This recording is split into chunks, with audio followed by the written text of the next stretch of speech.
నేను ఎన్నికలప్పుడు కనిపించి మళ్ళీ కనిపించకుండా పోయే వ్యక్తిని కాదని నెల్లూరు సిటీ ఎమ్మెల్యే పోర్పల్లి అనిల్ కుమార్ యాదవ్ అన్నారు. ఆయన నెల్లూరు భగత్ సింగ్ కాలనీలో పట్టాల పంపిణీ కార్యక్రమంలో పాల్గొన్నారు. తాను 60 ఏళ్లు రాజకీయాల్లో ఉంటానని, ఎప్పుడూ అందుబాటులో ఉండే వ్యక్తినని ఆయన పేర్కొన్నారు. కాబట్టి ప్రజలు ఆలోచించి నిర్ణయం తీసుకోవాలన్నారు. దాదాపు 2009 ఎన్నికలప్పుడు వచ్చాను. నేను ఇక్కడికి 14కి వచ్చాను, 19కి వచ్చాను. ఈ ప్రాంతంలో కనీసము ఎవరికి కూడా ఇది మా ఇళ్లను కనీసం మాకంటూ ఒక కాగితం కూడా ఎవరికి కూడా కనీసం పక్కన ఈ ఇంటి హద్దును ఈ ఇంటి హద్దును కూడా ఇంటికి సంబంధించి ఏది లేదు. వాస్తవానికి ఇది కొంచెం కఠినత్వం, ఎందుకంటే నదికి రకరకాల కొన్ని కారణాల వల్ల ఏది కూడా కనీసం ఒక చిన్న కాగితం కూడా ఇవ్వలేని పరిస్థితులు ఈ ప్రాంతంలో ఉన్నాయి. 2019 తర్వాత 2 సార్లు వరదలు వచ్చినప్పుడు అత్యధికంగా ఇబ్బంది పడిన ప్రాంతం ఇది. దాదాపు పూర్తిగా కూడా మునిగిపోవటం కూడా జరిగింది. అప్పుడు ఫస్ట్ ఇక్కడ మట్టి కట్ట వేయాలని ఒక ఆలోచన తీసుకురావటం జరిగింది. దానివల్ల దాదాపు ఒక 450 ఇళ్ళు పోయే పరిస్థితి వచ్చింది. అంటే దాదాపు సగం భగత్ సింగ్ కాలనీ వెళ్ళిపోతుంది. ఎందుకంటే కింద దాన్ని వేయాలి అంటే కనీసం ఒక 100 అడుగులు బేస్ ఉండాలి పైకి ఇలా వచ్చేతలకి. అంటే దాదాపు చాలా ఇల్లు పోయే పరిస్థితి ఉంది. సరే, మళ్ళీ దాన్ని మార్చాల్సి వచ్చింది. మార్చి సిమెంట్ వాల్ తీసుకొద్దామని, సో దాన్ని మళ్ళీ తీసుకొచ్చి పనులు కూడా ప్రారంభించాం. భగవంతుడి దయ వల్ల నెక్స్ట్ సీజన్ కల్లా కూడా ఇది అయిపోతుంది. కొన్ని టెక్నికల్ శాంక్షన్స్ వాళ్ళకి, అంటే ఇసుక వాళ్ళు వేసేటప్పటికి కొంచెం ఇసుక ఎక్కువ ఇది వల్ల కొంచెం ఇంకా గట్టిగా ఉండాలి వల్ల దానివల్ల కొంచెం వాళ్ళకి టెక్నికల్గా పూర్తిగా ఇక్కడ నుంచి ఆ బ్రిడ్జ్ నుంచి ఈ బ్రిడ్జ్ దాకా వేయాలి అంటే ఆ రోజు మనం 100 కోట్లతో అయిపోతుంది అనుకున్నాం.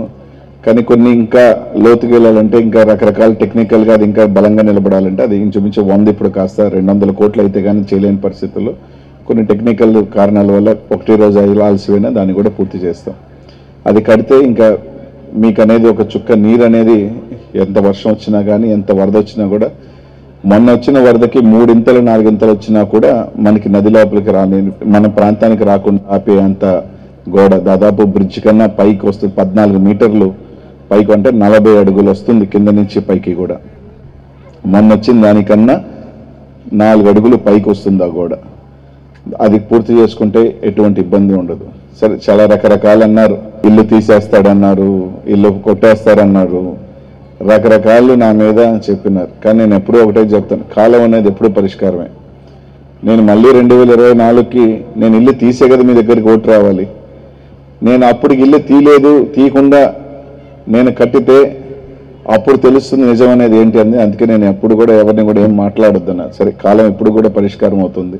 అదేవిధంగా ఈరోజు నాకు తెలిసి గోడ వల్ల భగత్ సింగ్ కాలనీలో ఒకవేళ ఆ కింద మట్టి వల్ల జారీ అయిన 1-6 ఇల్లు దెబ్బతిని ఉంటాం. కానీ నాకు తెలిసి 10 ఇల్లు కూడా భగత్ సింగ్ కాలనీలో 750 ఇల్లుంటే 10 ఇల్లు కూడా పోయే పరిస్థితి లేకుండా ఈరోజు గోడను మనం నిర్మించుకుంటామని చెప్పి మీ అందరికీ కూడా తెలియజేస్తా ఉన్నాను. ఈరోజు దాదాపు 800 కుటుంబాలకు సంబంధించి ఒక్కటే చెప్తా ఉన్నాను నేను. ఈరోజు మీ అందరికీ కూడా కనీసం మీ ఇది మా ఇల్లు, మాకంటూ ఒక ప్రభుత్వం నుంచి ఇది మా ఇల్లు, మాకు ఒక కాగితం, మా హద్దులు అని ఈరోజు ప్రభుత్వం నుంచి ఏదో ఒకటి ఇచ్చే అవకాశం నాకు కలిగింది. మీరు ఇక్కడ ఉన్న వాళ్ళు చాలా మంది చదువుకో ఉంటారు, కొన్ని రేపు వస్తారు. నా పరిధిలో, ఈ ప్రభుత్వంలో పరిధిలో ఇంతకన్నా ఒక అడుగు ఎవరైనా చేయగలుగుతారా అని మీరు కనుక్కొని నెక్స్ట్ ఆలోచన చేయండి. అంటే ఇంతకన్నా ఇంకా మెరుగ్గా ఎవరైనా ఇస్తారా మాకు కాగితం అంటే ఇంపాసిబుల్. అది జరిగే పని కూడా కాదు. ఎందుకంటే నేను 4 మాటలు చెప్పు అబద్ధాలు చెప్పు వెళ్ళిపోయే తత్వం నాది కాదు, నాకు అవసరం కూడా లేదు. ఎందుకంటే నేను ఈ ఎలక్షన్ చేసుకొని నెక్స్ట్ ఎలక్షన్ కనిపించకపోయే వ్యక్తిని కాదు. 2009లో ఓడిపోయిన తర్వాత 14 మీ దగ్గరకు వచ్చి 4 ఓట్లు అడిగా, 19 మీ దగ్గరకు వచ్చి 4 ఓట్లు అడిగా, రేపు 24 వస్తున్నా, మీ ఆశీస్సులు ఉంటే 29కి వస్తా, మళ్ళీ మీ భగవంతుడి ఆశీస్సులు ఉంటే 34కి వస్తా. అంటే దేవుడు నాకు 60 సంవత్సరాలు ఒక రాజకీయంలో కానీ దేనికైనా 60 సంవత్సరాలు రిటైర్మెంట్ అంటే ఇంకొక 3 సార్లు కనీసం మీ దగ్గర నా ముఖం చూపించాలా. 3 సార్లు మీ వీధుల్లో తిరగాల్సిన నేను ఈ ఎలక్షన్కి వెళ్ళిపోయి పారిపోయే వ్యక్తిని కాదు. కాబట్టి నేను ఒక మాట చెప్పి నేను ఎంతవరకు ఇవ్వగలుగుతాను, ఈ ప్రభుత్వమే కాదు ఏ ప్రభుత్వం అయినా ఇంతకన్నా ఇవ్వగలుగుతుంది అని ధైర్యంగా. జగనన్న ఉదారమైన ప్రభుత్వం తప్పకుండా చేస్తుంది. ఇంకా కూడా ఏమి చేయగలగలో తప్పకుండా మీ ప్రాంతానికి చేస్తాను, మీకు చేస్తానని చెప్పి మీ అందరికీ కూడా తెలియజేస్తున్నానమ్మా. ఆయన ఏదో ఆయన జోబులోంచి ఇచ్చేటట్టు, అది నేనుగైనా కావచ్చు, ఎవరైనా ఇక్కడ ఏ రాజకీయ నాయకుడు మా లాంటి వాళ్ళు మొత్తం రాష్ట్రం మీద 5,000 మంది ఉంటారు, పట్టుమని జనాభా లక్షల మంది ఉంటారు. మేమేదో మీకు చేసినాం, మేమేదో మీకు ఇచ్చేసినాం, పెన్షన్ ఇచ్చేసినా రేపొద్దున రేపురా చూస్తా, ఎంఆర్ఓ సరిపోదాం, ఇట్లాంటి పరిస్థితి నుంచి ఈరోజు మీ ఆత్మగౌరవం పెరిగేలాగా మీరు ఎవ్వరూ చేయి చాచాల్సిన అవసరం లేదు, ఎవరు గుమ్మం మీద నిలబడాల్సిన అవసరం లేదు. అర్హులైతే నేరుగా వాలంటీర్ వచ్చి సెక్రటేరియట్లు వచ్చి రాయించుకొని పోయి తీసుకెళ్లే వ్యవస్థని మీ ముందుకు తీసుకొచ్చిన వ్యక్తి జగన్మోహన్ రెడ్డి గారిని చెప్పి ఆలోచన చేస్తాను. కాబట్టి అందరూ ఆలోచించాల్సిందల్లా మళ్ళీ వెనక్కి వెళ్ళి ఏ నాయకుడి ఇంటి ముందైనా పథకాల కోసం అర్జించేదానికి వేచి ఉంటామా, లేదా మన ఇంటికి వచ్చి పథకాలు ఇచ్చే అడిగి రాయించుకొని తీసుకువెళ్ళేవాడు ఉంచుకుంటామా పెట్టుకుంటామని ఆలోచన. ఎందుకంటే క్లియర్గా ఒకటి చెప్తానమ్మా, ఇక్కడ నచ్చినా నచ్చకపోయినా ప్రతి అక్కకి పొద్దున్న 5:30కి 1వ తారీఖున ఇచ్చే వాలంటీర్ ఒకరు ఉన్నారు. వాళ్ళు 5,000 తీసుకొని చేస్తున్నారా, ఏదో ఆ వీధిలోనో కొంచెం కష్టం 50 ఇళ్ళు తిరిగేదని జగన్మోహన్ రెడ్డి గారు ఒక సేవలాగా ఒక 5,000 రూపాయలు ఒకరికి ఇస్తున్నారు. ఈరోజు ఈ పనిని నేను క్యాన్సిల్ చేస్తాను, మేము వచ్చిన తర్వాత మీరందరూ మా గుమ్మాల దగ్గర ఉండాలి అని చెప్పబోతున్నారు. ఎందుకు చెప్తున్నారు కూడా, ఎందుకంటే మేము వచ్చిన తర్వాత వాలంటీర్లను పెరికేస్తాం. మీరు వాలంటీర్లను తీసేస్తామని చెప్పాం, కానీ ఇప్పుడు మీరు ఆడికి పోవాలి, మీరు ఆ నాయకుడి ఇంటికే కాదు పోవాలి. ఇంకా వాళ్ళు చెప్తున్నా మేము 15,000, 20,000, 30,000 ఏమిస్తామని చెప్పినా, మీకు రాత రాయాలన్నా, మీకు దీనికి అర్హులని చెప్పాలన్నా ఎవరు రాయాలి? స్థానికంగా ఉన్న నాయకులు రాయాలి. అంటే మీరు ఆ నాయకుల దగ్గర ఇంటికి వెళ్తే ఇక్కడ ఉన్న వాళ్ళమ్మ ఎవరినైనా మీరు ఏ పార్టీకి ఓటేశారు అని అడిగి మీకు పథకం ఇచ్చిన వాళ్ళు ఎవరైనా ఉన్నారా? ఒక్కరు. ఇక్కడ నువ్వు వైఎస్ఆర్కి వేసావా, ఇక్కడ ఉన్న వాళ్ళందరూ ఎక్కువ శాతం వైఎస్ఆర్కి వేసి ఉంటారు అనుకుందాం, ఇబ్బంది లేదు. కానీ ఎవరైనా అడుగున్నారా అంటున్నా. ఆ ఇది లేకుండా చేస్తున్న వ్యక్తి జగనన్న. మీరు దీవెనలు ఆశీస్సులు ఇవ్వండి మాత్రం 70% నాకు వేస్తారు. ఈ వెంకటేశ్వరంలో ఎప్పుడు నాకు సంతోషం. 30% మంది వాళ్ళు రకరకాల వాళ్ళకి ఉంటాయి, ఇబ్బంది లేదు. తెలుగుదేశం కాస్తారు, సిపిఎం కాస్తారు, ఇక్కడ ఈ 70% మా వైఎస్ఆర్, ఈ 30% మాకు సంబంధం లేదు అని ఎక్కడా బేరేజ్ చేయలే.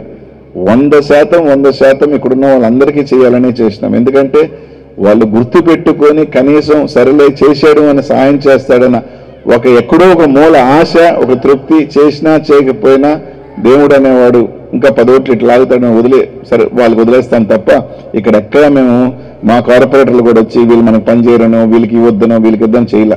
100% ఎంతమంది ఉన్నారు అంతమందికి చేయగలిగింది చేస్తాను. మీ ఆశీస్సులు దీవెనలు ఇవ్వమని మాత్రం తెలియజేస్తున్నానమ్మా.